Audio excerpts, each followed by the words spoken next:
There is a beat common in action movies called the kick the dog moment. Kicking a dog is how screenwriters signal to the audience just how bad the bad guy is, because only a monster would harm something so precious, so loyal, so helpless as a dog. An even more common beat for exposing a villain's evil nature is the strike the woman moment, or the grope the woman moment, or the shoot the woman moment. This is the role of the innocent. Precious, loyal, helpless, and serving the same narrative function as a puppy. Her proximity to violence spurs the plot forward and reveals things about violent men, but the story's never really about her. It's about the men. She's there to get threatened by men, to get kidnapped by men, to get killed by men. Also, she's there to get rescued by men, or, failing that, to be avenged by men. The kick the dog moment isn't about the dog. It's about the villain. The dog is a device. The innocent is not wholly incapable of enacting violence herself. She will, on occasion, fight back against her captors, which serves to communicate to the audience that she's feisty. But it rarely accomplishes anything. Occasionally during the falling action, she is granted an act of symbolic violence, sometimes even landing the final blow on the villain. But this is only after the dramatic tension surrounding the villain has been resolved.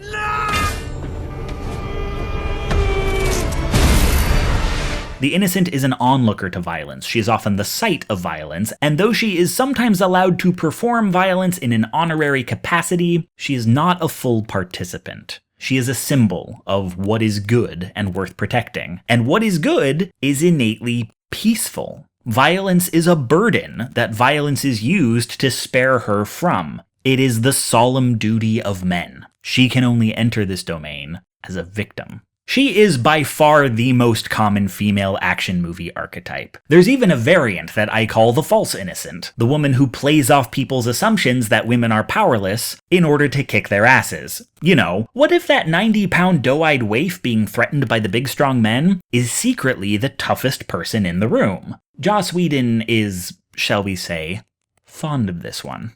This serves as a direct rebuke to the assumptions baked into the innocent, but it says something about how pervasive the archetype is that you can build an entire second archetype around everyone assuming all women are innocents. How'd you do that? It's what I do. But you're just a girl. In Fury Road, as soon as our protagonist and deuteragonist meet, it is made clear that Furiosa can hold her own in a fight with only one arm. This scene serves the same function as the Thor, Iron Man, Captain America fight in The Avengers. Hey, these folks are pretty evenly matched. Wouldn't it be cool if they were on the same side? And Furiosa's not the only woman who can fight. Later we meet fearsome warrior tribe the Bavellini. So where we normally see a divide between violent men and passive women, here we have a split between multi-gendered warriors and people who don't fight. In this case, the wives. And not being warriors doesn't ipso facto make the wives useless, unlike some damsels who, growing up, made you or possibly your older sister yell, "Do something, woman!" at the TV. People who can't throw a punch can still throw you a weapon. They can pull your enemies off you. They can keep ammo away from your enemy's gun. They can reload a rifle. They can stop a bullet from being fired. They can make you a new ally. Even when people try to turn them into helpless prisoners, as happens to so many women in so many movies, they don't have to submit. They can surrender and then help you board the enemy's caravan, or even taken captive and held at gunpoint, they can still help you take down the big bad. In isolation, any one of these could be just another feisty damsel or false innocent moment, but in their totality, they start to imply that the reason the wives aren't fighters like Furiosa is the same reason they don't drive the war rig. They don't know how, because they've been kept in a safe. There is nothing innate about the difference between a warrior and a non-warrior, and certainly nothing gendered, just training. If the usual framing is active violent men protecting or possessing passive innocent women, no one in this movie is passive. No one.